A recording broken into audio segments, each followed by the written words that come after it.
Assalamualaikum warahmatullahi wabarakatuh. Kembali lagi di channel Berita Mistis. Untuk kisah kali ini ada sebuah cerita yang berjudul Tumbal Kayu Jati. Sebelum kita lanjut ke ceritanya, tekan dulu tombol like video ini dan jangan lupa tekan juga tombol subscribe channel ini. Nyalakan juga lonceng notifikasinya agar tidak ketinggalan cerita-cerita lainnya. Dan buat teman-teman yang pengen belanja-belanja, nanti silahkan saja klik etalase yang ada di pojok kiri bawah, atau teman-teman bisa kunjungi link pembelian yang ada di kolom deskripsi. Dan seperti apa untuk kisah kali ini? Langsung saja kita masuk ke ceritanya.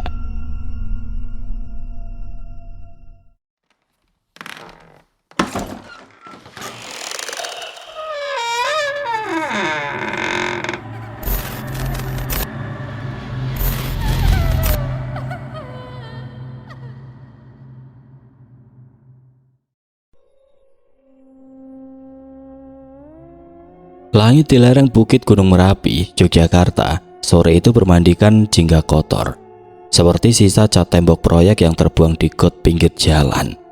Udara panas lembab menusuk paru-paru, bercampur bau tanah basah dan asap knalpot truk molen yang mondar-mandir angkut semen.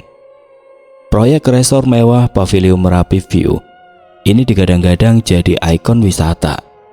Tapi bagi Bapak Saman, mandor proyek bertubuh kempal dengan perut buncit dari terlalu banyak makan sate ayam di warung tenda, ini hanyalah ladang emas. Saman asal Jakarta tapi sudah bertahun-tahun bolak-balik proyek di Jawa Tengah, terkenal licik. Dia bisa memangkas anggaran hingga ke sumsum tulang, tukar besi beton premium dengan yang impor Cina murahan, atau kayu jati kelas A diganti kelas B dari hutan rakyat yang ditebang sembarangan. Selisihnya masuk kantong pribadi. Dibelikan motor baru atau tanah di kampung halaman. Sore itu jam 5 lewat, Saman berdiri di bawah tiang utama Pavilion C. Struktur bambu dan kayu yang menjulang 15 meter, matanya penuh perhitungan. Bukan kepuasan, proyek berjalan terlalu mulus, terlalu hemat, tapi risikonya mengintai. Kayu jati tua yang seharusnya impor dari Jawa Timur diganti jati muda lokal, dipotong dari perkebunan rakyat di lereng Merapi yang rawan longsor. Harga kayu melonjak gara-gara isu penebangan liar diberitakan di TV nasional. Polisi hutan razia sana-sini. Saman mengusap keringat di dahinya dengan lengan baju kaos oblong lusuh, lalu memanggil Toha via walkie-talkie. "Toha, turun sini cepat, ada rapat dadakan." Toha, buruh kayu berusia 35 tahun, paling handal di tim tapi paling penurut, segera turun dari kerangka atap. Bajunya basah kuyup peluh dan debu merah khas tanah vulkanik Merapi. Celana jeans compang-camping ditopang ikat pinggang kulit retak. Ia wajah kemiskinan terhormat di desa Kaliurang Bawah, desa nelayan di mana sawah bercampur kebun jati liar.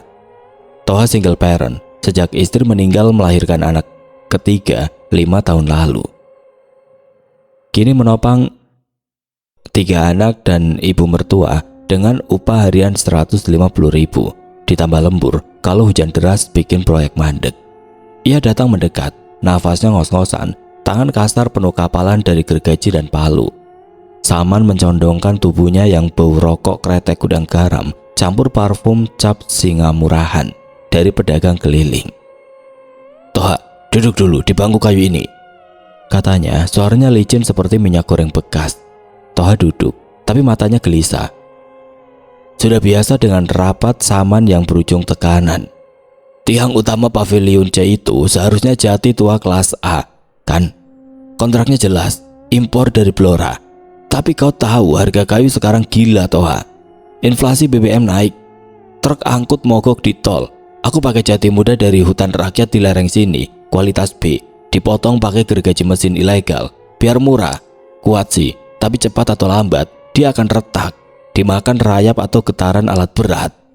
Dan kalau itu terjadi saat resor sudah ramai turis dari Jakarta, pesta pernikahan anak pejabat, tamat riwayatku, Toha. Proyek ini mangkrak, kontraktor marah, polisi datang, aku yang disalahin. Kau juga kena imbas, upah telat berbulan-bulan seperti proyek tol Trans Jawa kemarin." Toha menelan ludah, tangannya gemetar memegang botol air mineral Aqua setengah habis. "Bapak, tapi kontraktornya ketat, Pak. Mereka kirim inspektur mingguan, cek material. Kalau ketahuan..." Saman tertawa pelan. Suara seraknya bikin bulu kuduk Toha merinding. Itu urusanku. Kau cuma buru Toha. Tapi besok kita obrolin solusi. Ini demi proyek, demi desa kita yang butuh lapangan kerja. Pulang dulu, istirahat.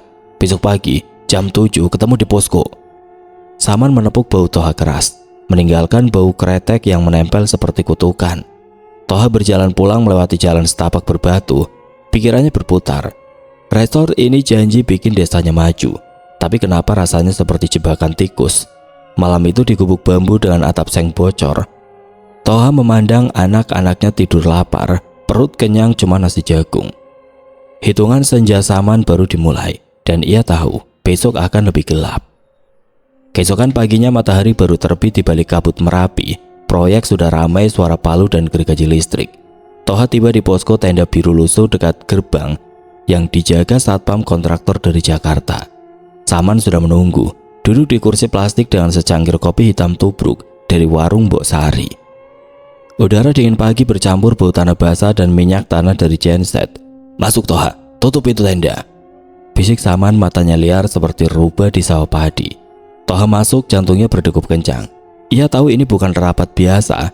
Saman jarang panggil pagi-pagi begini kecuali ada kesempatan khusus. Saman menjauh sedikit, pura-pura cek peta proyek di meja kayu reot, lalu kembali mencondongkan badan. Bau kretek lagi, lebih menyengat. Toha, tiang utama itu kalau ambruk sekarang saat masih proyek, itu namanya kecelakaan kerja murni. Klaim asuransi cair deras, ratusan juta dari perusahaan asuransi negara. Tiang diganti jati asli. Proyek lanjut dan kita semua untung ganda. Kontraktor senang, buruh dapat bonus keselamatan. Desa dapat CSR lebih banyak. Mata Toha melebar, nafasnya tersengal. Maksud Bapak, kecelakaan direncanakan. Itu dosa besar, Pak. Kalau sampai ada yang mati, Tuhan saja yang menghakimi. Suara Toha gemetar, tapi Saman hanya tersenyum miring, giginya kuning karena tembakau. Jangan lebay Toha, ini bukan pembunuhan, ini bisnis. Di Indonesia, proyek besar begini selalu ada kecelakaan kecil. Ingat, proyek bendungan di Jateng kemarin, 3 buruh tewas, asuransi cair, mandornya naik jabatan. Kau pikir kenapa? Saman menyodorkan amplop coklat tebal. Kertasnya kasar seperti amplop undangan hajatan desa. Toha merasakan isinya penuh, kaku oleh lembaran uang 100.000 yang baru dicetak, mungkin dari Bank BRI pinggir kota. Ini buatmu Toha, 10 juta di depan, sisanya setelah klaim. Besok pagi jam 10 kau dan 3 orang lagi naik ke atap pavilion C. Balok atap utama akan ditarik pakai kren tua yang sengaja aku kendurkan remnya. Aku dari bawah mengendurkan sedikit ikatan tiang utama pakai kunci pas rahasia, hanya sedikit, cukup bikin miring, seolah gagal teknis karena getaran tanah Merapi. Pavilion ambruk sebagian, balok menimpa tiang dan bom, kecelakaan. Toha mundur selangkah, amplop di tangannya terasa panas seperti bara dari tungku masak. Siapa 3 orang itu, Pak? Jangan-jangan Hasan atau Budi? Saman menunjuk foto-foto di ponselnya. Wajah-wajah buruh biasa. Hasan si pengantin baru dari dusun sebelah, selalu bersenandung lagu dangdut rindu bini. Budi pemuda energik yang biayai kuliah adiknya di UGM. Dan Pak Karta, veteran proyek dengan janggut putih. Sebentar lagi pensiun beli sawah. Mereka yang akan jadi bukti. Kecelakaan ini, kau bersembunyi di spot aman, sudut tersembunyi di balik tumpukan papan bekas. Hanya kau yang tahu. Luka ringan saja Toha, pura-pura kesleo. Ini asuransi untuk keluargamu, sekolah anak, rumah baru. Tidak lagi bocor saat hujan deras musim kemarau. Tumbal Toha, tumbal kayu jati kelas 2 demi jati kelas A yang mewah. Toha menatap amplop, air matanya nyaris jatuh. Pak, ini seperti jual nyawa saudara. Kalau ketahuan polisi, kita semua masuk bui, seperti kasus korupsi proyek jalan di Solo. Saman mendesis, suaranya rendah tapi mengancam. Kau penurut Toha, atau mau dipecat? Upah telat, anakmu kelaparan. Pikirkan itu malam ini. Toha keluar tenda dengan amplop di saku. Langkahnya gontai menuju sit kerja. Bisikan iblis Saman bergema di kepalanya. Di Indonesia, korupsi proyek seperti ini biasa. Tapi kali ini nyawa jadi taruhannya. Bulu kuduk Toha merinding saat ia bayangkan cerita rekan-rekannya besok. Malam itu di gubuk bambu Toha di pinggir Kaliurang, hujan deras mengguyur lereng Merapi. Air merembes lewat atap seng berkarat, menetes ke ember galon bekas. Toha duduk di bangku kayu reot. Amplop tebal di pangkuannya terasa seperti bara api dari dapur arang, membakar moral dan hati nuraninya. Anak sulungnya Rina 12 tahun tidur di kasur tikar anyaman. Buku sekolahnya basah kuyup karena tidak ada lemari. Istri Toha sudah tiada, meninggalkan 3 anak dan ibu buta yang bergantung sepenuhnya kepadanya. Upah harian tidak cukup bayar listrik PLN yang sering putus, apalagi biaya sekolah swasta murah di kota. Uang 10 juta itu bisa ubah segalanya, perbaiki atap, bayar SPP, beli motor butut untuk antar anak sekolah, bahkan tanah kecil untuk nanam sayur. Tapi bayangan 3 wajah rekan kerjanya datang silih berganti, seperti hantu di film horor Sundel Bolong yang ditonton diam-diam di warnet desa. Hasan 28 tahun pengantin baru yang selalu bersenandung rindu Rasulullah. Saat istirahat, rindu istrinya di dusun tetangga. Mereka baru bangun rumah bambu sederhana, pinjam uang dari koperasi desa untuk biaya nikah. Toha, besok traktir sate taichan ya, upah lembur, sandanya kemarin. Mata polos penuh harap. Budi 22 tahun pemuda energik dengan rambut gondrong diikat kepala. Mati-matian biayai adiknya kuliah di UGM jurusan teknik sipil. Mimpi jadi insinyur seperti di iklan lowongan koran. Ia sering cerita, "Bang, kalau adik gue lulus, gue pensiun buruh, buka bengkel." Pak Karta 60 tahun veteran proyek dari era Orde Baru, janggut putihnya penuh debu semen. Sebentar lagi pensiun beli sawah di kampung halaman Purworejo. "Anakku tunggu pensiun bapak. Uangnya buat nikahin cucu," katanya pelan saat makan siang nasi bungkus dengan tempe goreng. Toha melihat tangannya. Tangan kasar yang seharusnya membangun rumah orang kaya kini diinstruksikan untuk meruntuhkan, mengorbankan nyawa tidak bersalah demi keuntungan kotor saman. "Ya Allah, ampuni hamba," gumamnya, suaranya tenggelam deru hujan. Konflik batin menggerogoti jiwanya. Keserakahan Saman seperti mafia proyek di berita TV, tapi ia sendiri hanya buruh miskin yang terjebak sistem korup di Indonesia, di mana kontraktor besar main curang, buruh jadi korban. Amplop itu ia buka pelan, lembaran uang bersih, bau kertas baru. Cukup untuk operasi mata ibunya di rumah sakit umum daerah kota atau biaya nikah Rina kelak. Tapi kalau gagal, polisi datang seperti kasus kecelakaan tambang ilegal di Kalimantan. Semua ditangkap. Subuh tiba dengan azan dari masjid. Toha tidak tidur. Ia berwudu di kamar mandi gotong royong. Air dingin membasuh wajah lelah. Keputusan pahit matang. Ia harus ambil uang itu, selamatkan keluarga meski hianati kawan. "Maafkan aku Hasan, Budi, Pak Karta," bisiknya ke kegelapan. Bara di kantongnya kini jadi api neraka yang ia bawa sendiri, siap membakar semua. Di luar hujan reda, tapi badai batin Toha baru mulai, penuh bisikan setan yang bikin bulu kuduk merinding. "Ambil saja Toha, mereka cuma tumbal, seperti buruh migran yang mati di proyek asing." Pagi itu matahari Merapi menyengat tanpa ampun. Kabut pagi sudah sirna digantikan panas lembab yang bikin baju buruh lengket di kulit seperti lem super. Jam 6 lewat, Toha sudah tiba di site proyek, melewati gerbang besi berkarat dengan spanduk Pavilion Merapi View, menuju resor kelas dunia yang pudar warnanya. Satpam kontraktor Mas Joko dari Bantul menyapa sambil ngopi saset. "Pagi Bang Toha, hari ini lembur ya? Hati-hati, katanya tiang C lagi rawan." Toha mengangguk kaku. Amplop uang di saku celana jeansnya terasa berat seperti batu bata, menggerogoti pikirannya sepanjang jalan setapak berdebu menuju Pavilion C.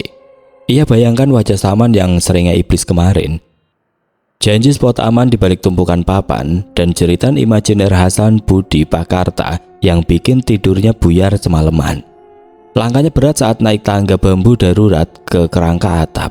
Setiap anak tangga terasa seperti timah panas yang melelehkan tekadnya.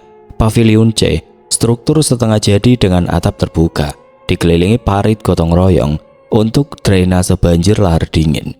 Di atas, angin kencang bertiup dari lereng gunung, membawa bau belerang samar dan suara gergaji mesin dari tim tukang besi. Pukul 9.45 Toha sudah di puncak. Ketinggian 15 meter membuat perutnya mual. Bukan takut ketinggian, tapi beban dosa yang menumpuk. Hasan sudah ada di sana, tertawa renyah sambil ikat balok kayu dengan tali rafia tebal. Suaranya nyaring menembus deru angin. Bang Toha, telat nih. Pasti semalam begadang mikirin utang warung Mbok Yem. Traktir kopi dulu dong. Hasan badannya kurus tapi lincah. Baru saja dapat kabar istrinya hamil lagi. Mimpi keluarga sakinah di rumah bambu yang dibangun dari upah proyek ini. Budi, pemuda gondrong dengan kaos band lokal Jogja, sibuk mengikat simpul tali kren di balok utama. Keringatnya bercucuran tapi semangatnya membara. Kenapa mukamu tegang, Bang? Kayak mau nikah lagi saja. Santailah, nanti siang kita makan gudeg Mbak Siti. Gua traktir tempe bacem. Candanya, mata polosnya penuh kepercayaan buta pada rekan kerja. Toha hanya tersenyum hambar, menanggapi dengan daman serak. Tenggorokannya kering seperti tanah retak musim kemarau. Iya Bud, capek saja, hujan semalam banjir di rumah. Bohongnya, suaranya pelan agar tidak terdengar gemetar.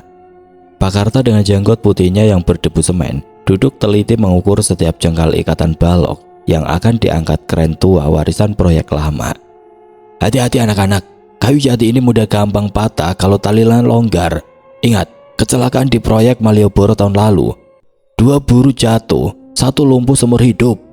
Nasihat bijak, suara tuanya penuh pengalaman dari era Soeharto, di mana keselamatan buruh cuma omong kosong kontraktor. Toha berusaha menjauhi mereka, jantungnya berdetak seperti drum gamelan di pesta rakyat, tapi lebih kacau dan menakutkan.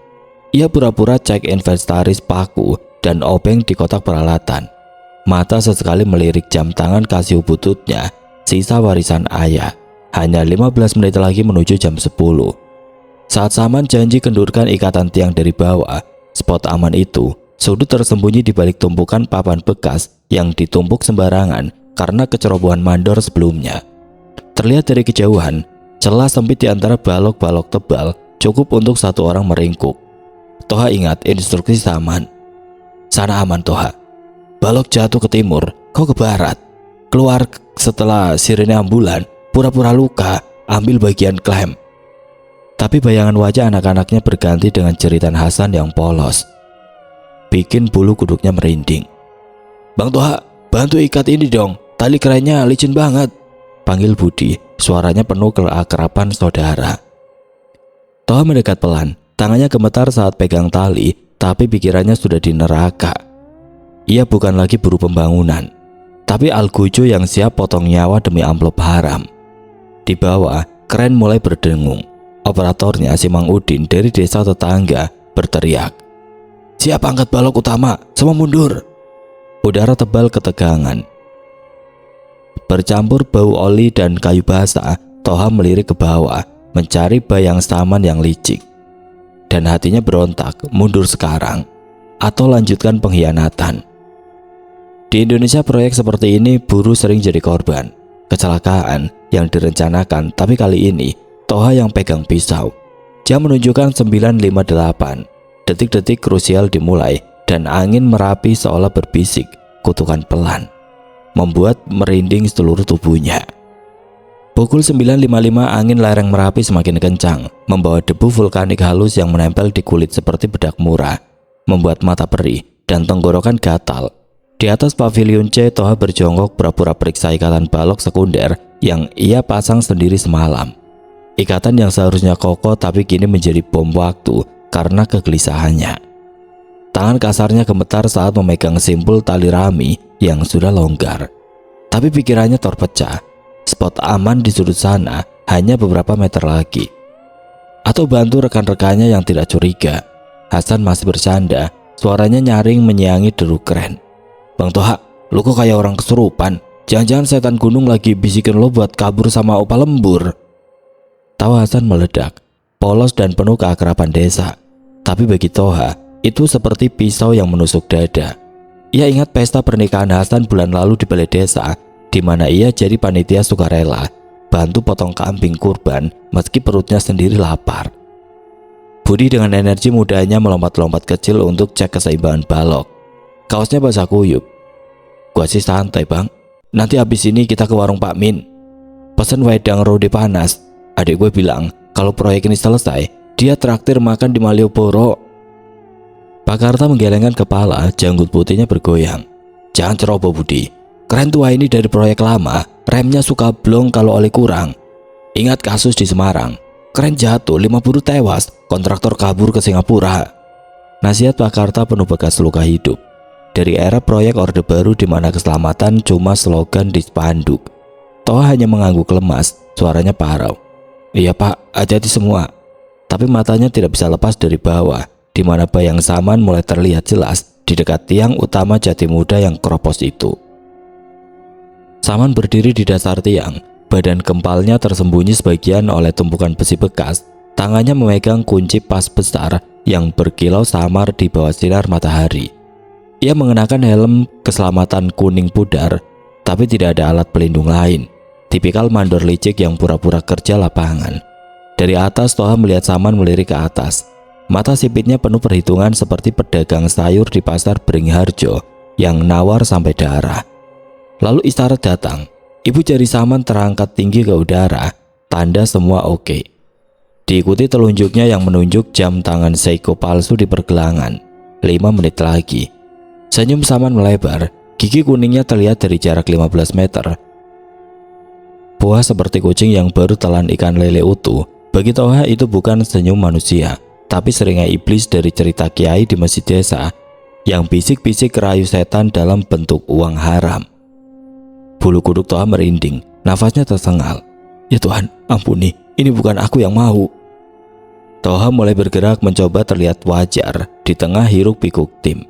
Ia bangun pelan-pelan, pura-pura ambil obeng dari kotak alat, lalu melangkah ke arah balok sekunder. Aku cek ikatan ini dulu, bentar ya, gumamnya pada Budi. Suaranya dipaksa tenang tapi retak seperti kayu lapuk. Budi mengacungkan jempol. Si Bang, cepat, keren udah siap angkat. Toha merangkak perlahan menuju tumpukan papan di sudut. Lututnya bergesek, tanah kasar berdebu, keringat dingin membasahi punggungnya seperti guyuran air wudhu yang tidak membersihkan dosa. Setiap inci pergerakan terasa lambat, seperti mimpi buruk di mana kaki terikat rantaian. Ia melirik Pak Karta yang masih fokus ukur simpul tali utama. Punggungnya tunduk teliti. Simpul ini harus double knot, kalau enggak, balok goyang kayak gempa kecil. Hasan ikut bantu bersenandung pelan lagu Kangen Didi Kempot. Suaranya penuh rindu rumah. Di bawah Saman mulai beraksi. Toha dengan suara klik pelan, kunci pas mengendurkan baut ikatan tiang utama. Pergerakan kecil tapi fatal, seperti mencabut paksa bendungan yang siap jebol.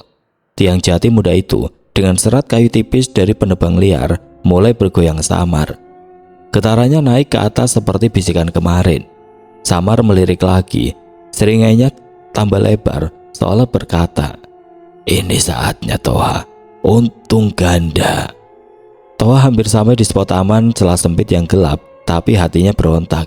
Jeritan imajiner Hasan, Bang, tolong, bergema di kepalanya, bercampur azan zuhur jauh dari masjid desa.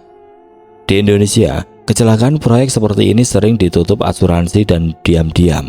Tapi kali ini Toha rasakan kutukan nyata. Angin meratapi menderu lebih kencang, seolah gunung tua itu marah atas pengkhianatan manusia. Ia meringkuk separuh, tapi terlambat. Mata Pak Karta tiba-tiba menajam, melihat sesuatu yang salah. Detik-detik menjelang pukul 10 pagi terasa seperti tarikan nafas terakhir di tepi jurang Merapi, di mana angin panas bercampur bau belerang samar membuat udara terasa tebal dan mencekik. Di bawah, Saman sudah selesai mengendurkan baut kunci ikatan tiang utama. Hanya 2 putaran kunci pas cukup untuk membuat struktur Jatimuda itu miring pelan, seperti pohon yang siap tumbang diterpa angin kencang musim hujan. Tangan Saman licin keringat, tapi wajahnya tenang, penuh keyakinan ala mandor korup yang sudah biasa main curang di proyek-proyek Jawa Tengah. Ini cuma gagal teknis, polisi nggak bakal curiga, gumamnya sendiri. Mata sipitnya melirik kren operator Mang Udin yang tidak sadar apa-apa. Kren tua itu berdengung lebih keras, tali besinya tegang menarik balok utama. Getaran naik ke atas seperti gelombang tsunami lambat yang siap telan semua. Di atas, Toha sudah separuh meringkuk di spot aman. Lututnya bergesek papan kasar yang penuh serpihan kayu dan paku karatan. Jantungnya berdegup kencang seperti kendang serandul di wayang kulit malam Jumat pagi. Keringat dingin mengalir deras, membasahi bajunya hingga menetes ke lantai bambu reot. Ia bisa dengar suara Hasan dan Budi di dekatnya masih asik kerja. "Tarik pelan Bud, jangan buru-buru, nanti balok goyang," seru Hasan. Suaranya penuh tawa ringan, tidak sadar kematian mengintai. Toha tutup mata sejenak, berdoa dalam hati seperti kiai desa ajarkan. "Ya Allah, lindungi mereka, tapi selamatkan keluargaku." Tapi tiba-tiba, suara lantang dan cemas memecah ketegangan itu. Suara Pak Karta, veteran yang matanya tajam seperti elang sawah. "Toha, tunggu, jangan ke sana. Balok yang kau pasang semalam. Ikatanmu longgar sekali," teriak Pak Karta. Suaranya menggelegar, menyaingi deru keren. Penuh kepanikan yang jarang ia tunjukkan di usia 60 tahun. Ia berdiri tegak, janggut putihnya bergoyang kencang oleh angin. Tangan tuanya menunjuk ke balok sekunder yang Toha ikat sendiri malam sebelumnya. Toha tersentak, tubuhnya membeku seperti disengat listrik dari kabel tembaga yang sering konslet di proyek. Ia lupa, semalam kegelisahannya karena amplop haram saman membuat tangannya ceroboh. Simpul tali rami yang seharusnya double knot ala pelaut nelayan Kaliurang hanya setengah jadi. Longgar karena pikirannya melayang ke wajah anak-anak dan bisikan iblis. "Apa maksudnya, Pak?" balas Toha. Suaranya paruh ketakutan, tapi terlambat. Keputusannya untuk buru-buru ke spot aman membuatnya panik total. Mata butanya tidak lihat simpul tali yang sudah mengendur, bergoyang-goyang seperti ular kepala tiga dalam cerita mistis Jawa. Pak Karta bergerak cepat meski badannya sudah ringkih. Lututnya sakit dari cedera proyek lama di Purworejo. "Lihat, tali utama keren naik, tapi ikatan sekunder lu longgar. Balok ini bakal lepas. Toha, mundur semua!" teriaknya penuh emosi, campur amarah dan sayang seperti bapak pada anak kandung. Tapi Toha sudah terlalu dekat, hanya 2 meter dari balok raksasa itu. Budi dan Hasan ikut panik, wajah mereka memucat. "Bang Toha, cepet minggir, keren blong!" jerit Budi. Tangannya coba tarik tali cadangan, tapi terlambat. Hasan berlari mendekat. "Toha, jangan gerak, gue bantu." Suaranya retak penuh ketakutan saudara yang tidak ingin teman mati konyol. Di bawah, Salman terkekeh pelan. Rencananya jalan, tiang mulai miring, getarannya naik. Tapi ia tidak tahu kecerobohan Toha yang jadi bom tambahan. Fasilitas itu datang seperti hukuman karma instan. Seperti cerita penduduk desa tentang Gunung Merapi yang balas dendam pada penebang liar. Ikatan longgar Toha terlepas sepenuhnya. Tali rami putus dengan suara cambuk keras yang bikin bulu kuduk merinding. Semua yang dengar. Balok kayu jati raksasa panjang 10 meter, beratnya ratusan kilo, tidak jatuh vertikal ke bawah sesuai rencana Saman, melainkan berayun liar horizontal karena momentum kren yang tidak terkendali. Kayu itu berputar seperti pedang raksasa, menghantam keras isi kepala Toha dengan bunyi retak tengkorak yang mengerikan. Darah muncrat samar di udara berdebu. Tubuh Toha terlempar ke belakang, bukan ke spot aman yang dijanjikan, tapi menerjang ke arah Pak Karta yang sedang berusaha selamatkan situasi. "Pak, aduh!" Rang Toha sesaat sebelum sadar hilang. Tubuhnya menabrak dada Pak Karta seperti bola liar di lapangan sepak desa. Pijakan mereka hilang seketika karena tiang utama di bawah sudah miring. Struktur bambu dan kayu bergoyang hebat, lantai atap ambruk sebagian seperti kartu domino. Mereka berdua jatuh bebas 15 meter ke lantai dasar, tepat di bawah puing-puing tiang yang miring. Debu dan serpihan kayu berterbangan seperti hujan neraka. Jeritan ngeri Hasan dan Budi membelah udara. "Toha, Pak Karta, tolong!" teriak Hasan. Suaranya pecah menangis. Tangannya gemetar pegang tiang rapuh. Budi pucat pasi. "Ini gila, keren blong. Panggil ambulan." Di Indonesia, kecelakaan proyek seperti ini biasa jadi berita singkat TV lokal Jogja. Tapi bagi mereka ini neraka nyata. Kecerobohan Toha yang tidak disengaja jadi katalisator, mengubah rencana pembunuhan Saman jadi malapetaka tidak terkendali. Angin Merapi menderu seolah tertawa sinis, membawa bau darah dan kayu patah yang bikin merinding hingga tulang sumsum. Hukum karma berlaku secepat lahar dingin Merapi yang meluncur tanpa ampun, menghukum penebang liar dan manusia serakah dengan kejam tidak terduga. Tepat detik itu pukul 10 pagi, 2 kecelakaan bersamaan meledak seperti bom waktu yang disulut sendiri oleh tangan-tangan dosa. Kecelakaan pertama, rencana licik Saman berhasil separuh. Tiang utama Jatimuda keropos itu miring hebat setelah baut ikatannya dikendurkan 2 putaran kunci pas.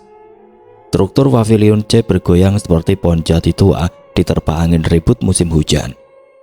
Bambu penyangga retak dengan suara gemuruh rendah yang bikin tanah bergetar samar. Debu vulkanik berterbangan.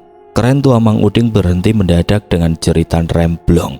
Tali besinya kendur, tapi momentumnya sudah fatal. Saman di bawah terkekeh pelan pada awalnya.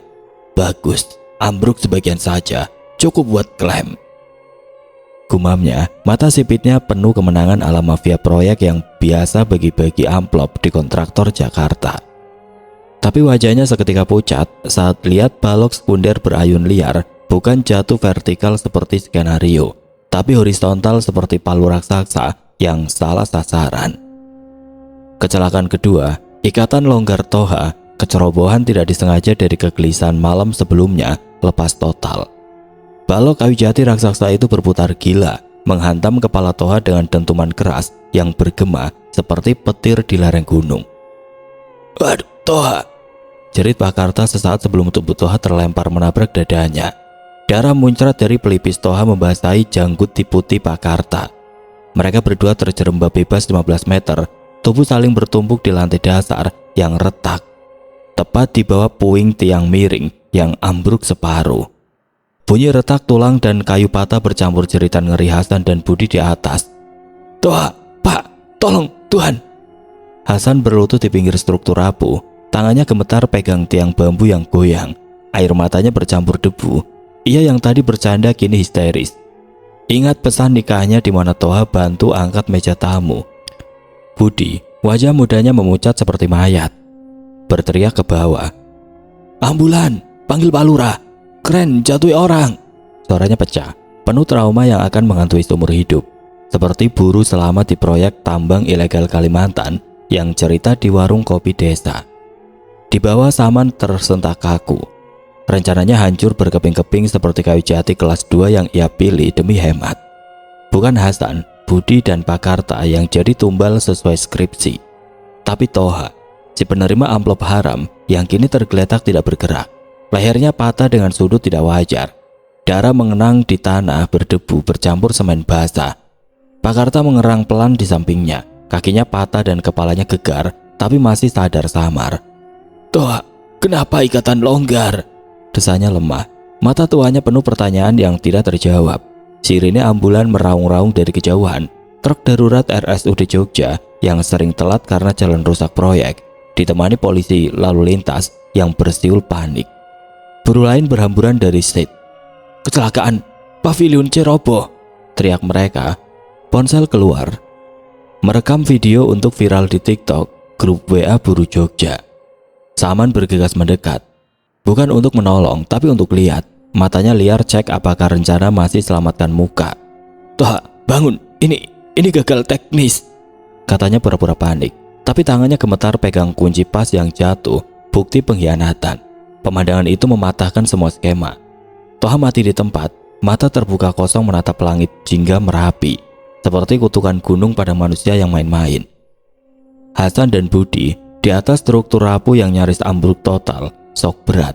Mereka selamat fisik tapi jiwa terguncang. Bayang teman mati akan muncul di mimpi malam. Di Indonesia, kecelakaan proyek begini sering ditutup nasib sial dengan asuransi murah, tapi kali ini karma datang cepat. Kecerobohan Toha dan keserakahan Saman jadi racun mematikan. Angin Merapi menderu dingin, membawa bau darah segar yang bikin bulu kuduk merinding. Semua saksi, seolah gunung berbisik, "Ini harga curang, harga tumbal kayu jati palsu." Sirine polisi dan ambulan meraung panik di lereng Merapi, memecah keheningan mencekik di bawah puing pavilion C. Sementara kabut debu vulkanik perlahan reda, seperti tirai horor yang terbuka perlahan. Tim SAR dari BPBD Jogja tiba dengan peralatan seadanya, cangkul, linggis, dan tali pengaman murahan. Ditemani polisi Polres Bantul yang turun dari Avanza dinas. Seragam coklatnya berdebu. "Jangan sentuh apa-apa. Ini TKP potensial pidana," teriak Kapolsek Pak Slamet. Suaranya tegas ala mantan polisi lalu lintas yang biasa tangani kecelakaan truk molen di jalan Solo Yogyakarta. Jenazah Toha diangkat hati-hati ke tandu kain putih. Leher patahnya ditutup kain kafan darurat. Mata kosongnya ditutup tangan petugas medis yang bergumam, "Innalillahi." Pelan, Pak Karta dengan kaki patah dibalut kayu sementara dan kepala dibalut perban berdarah. Dievakuasi ke ambulan RSUD, ia selamat, tapi gegar otaknya bikin bicaranya ngelantur. "Toha, ikatan longgar, saman di bawah, kendur baut." Desanya samar, mata Tuhannya penuh amarah tersisa, seperti veteran Orde Baru yang tahu korupsi proyek dari dalam. Investigasi dimulai cepat, ala polisi Indonesia yang sering buru-buru tutup kasus kecelakaan kerja demi target kinerja. Tim teknis PU dan ahli struktur dari UGM dipanggil, memeriksa puing dengan senter dan kamera. Baut tiang utama kendur tidak wajar, bekas kunci pas segar di mur yang seharusnya terkencang, dan kayu jati muda kelas B, bukan kelas A kontrak. Dengan serat tipis tas penebangan liar, hutan rakyat lereng Merapi. "Ini bukan gempa atau kren blong murni, ada sabotase," kata insinyur muda dari UGM. Suaranya gemetar saat temukan dokumen palsu invoice kayu di posko Saman. Tapi bukti krusial pertama datang dari saku celana jeans Toha yang sobek. Amplop coklat tebal, isinya 10 juta rupiah lembaran 100.000 baru. Bau kertas Bank BRI yang mencurigakan. "Ini apa? Suap? Atau upah haram?" tanya penyidik forensik.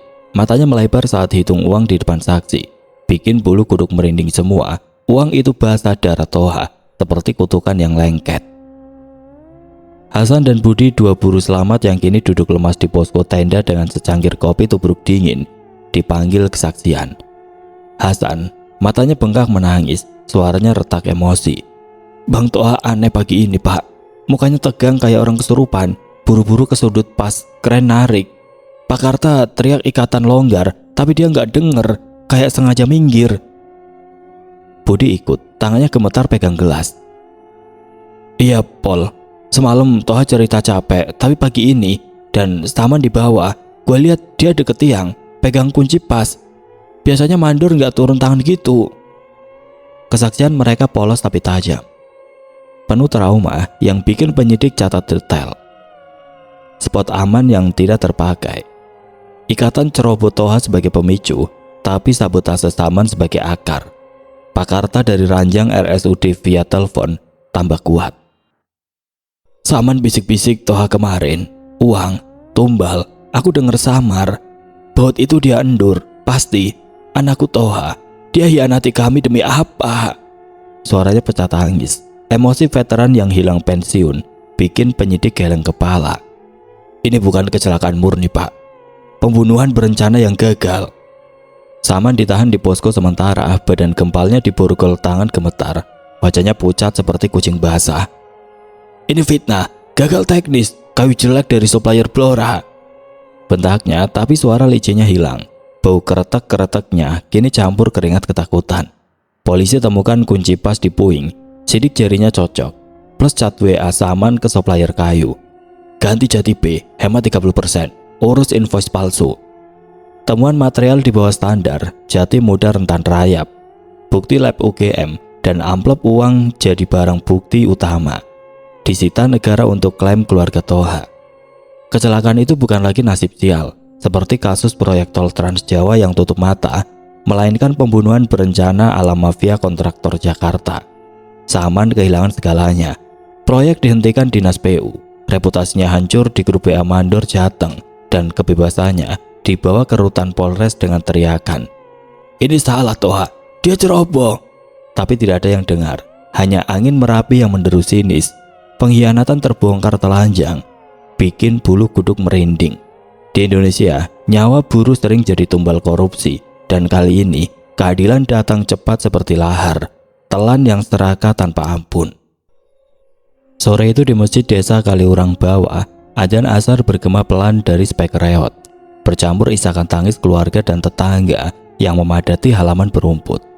Peti jenazah Toha terbaring sederhana di terpal plastik hitam, ditutup kain kafan putih dengan tulisan "Innalillahi" dari Kiai Desa, dikelilingi bunga kamboja liar yang dipetik dari pekarangan rumah warga.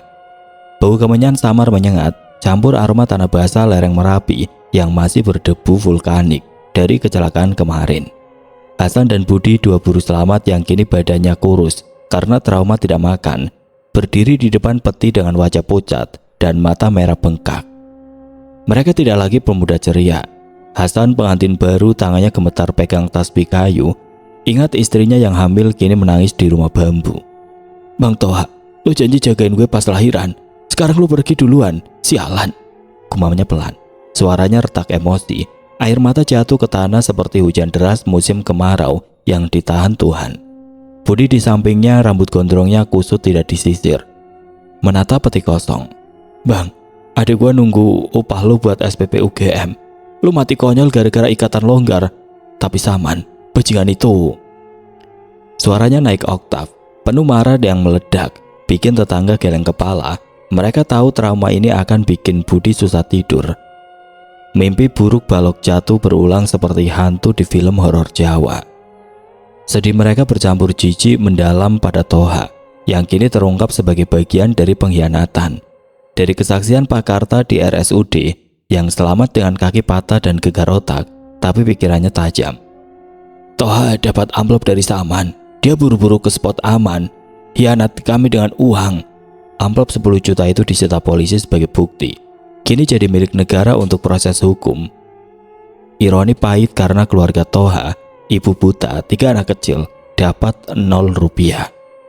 Dia mati karena keserakan Saman dan kecerobohannya sendiri, bisik Hasan pada Budi. Suaranya dingin penuh kecewa. "Kita percaya dia saudara. Dia jual nyawa kita buat atap bocor rumahnya. Karma, Bud. Kayak cerita kiai. Tumbal manusia lebih mahal dari jati palsu." Budi mengangguk, matanya basah tapi penuh amarah. "Gue jijisan. Dia yang pasang ikatan longgar gara-gara gelisah ambil duit haram. Sekarang ibunya nangis minta tolong WA grup buruh, tapi amplopnya hilang. Negara ambil semua." Mereka berdua ikut ngumpulin sumbangan dadakan, uang receh dari buruh lain, nasi kotak dari warung Mbok Sari, dan janji CSR kontraktor yang mungkin bohong. Total 5 juta. Cukup buat pemakaman dan biaya awal anak-anak Toha. Ironi menyakitkan, uang haram Saman yang bikin Toha mati kini jadi harta karun polisi, sementara keluarga korban kelaparan. Proyek resor mewah Pavilion Merapi View kini jadi monumen bisu keserakahan. Seatnya diblokir dinas PU dengan spanduk, dihentikan sementara, dan polisi jaga 24 jam. Tiang utama jati kelas 2 yang keropos itu berdiri miring seperti patung dosa, dikelilingi puing yang tidak dibersihkan. Angin Merapi menderu pelan seolah bisik kutukan pada kontraktor Jakarta yang kabur. Saman dipenjara di rutan Polres Bantul, wajah gempalnya layu di balik jeruji. Teriak-teriak di pengadilan. "Toha yang ceroboh, gue cuma hemat anggaran." Tapi hakim tidak peduli. Bukti sabotase, uang suap dan kesaksian Pak Karta jadi vonis 15 tahun penjara karena pembunuhan berencana gagal, plus denda ratusan juta. Buruh lain bisik-bisik di warung kopi pinggir jalan rusak.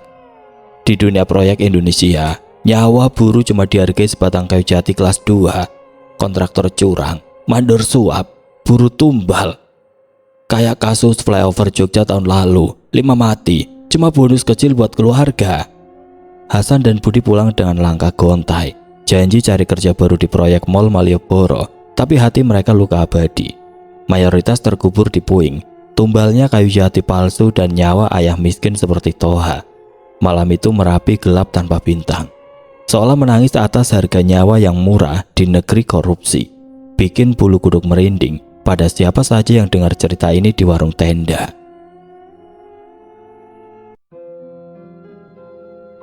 Oke teman-teman, sekian untuk kisah kali ini. Bagaimana menurut kalian tentang kisah ini? Tulis komentar kalian di kolom komentar. Dan buat teman-teman yang baru bergabung, jangan lupa untuk like, komen, share, serta subscribe channel ini. Dan nantikan kisah-kisah horor berikutnya tetap di channel Berita Mistis. Wassalamualaikum warahmatullahi wabarakatuh.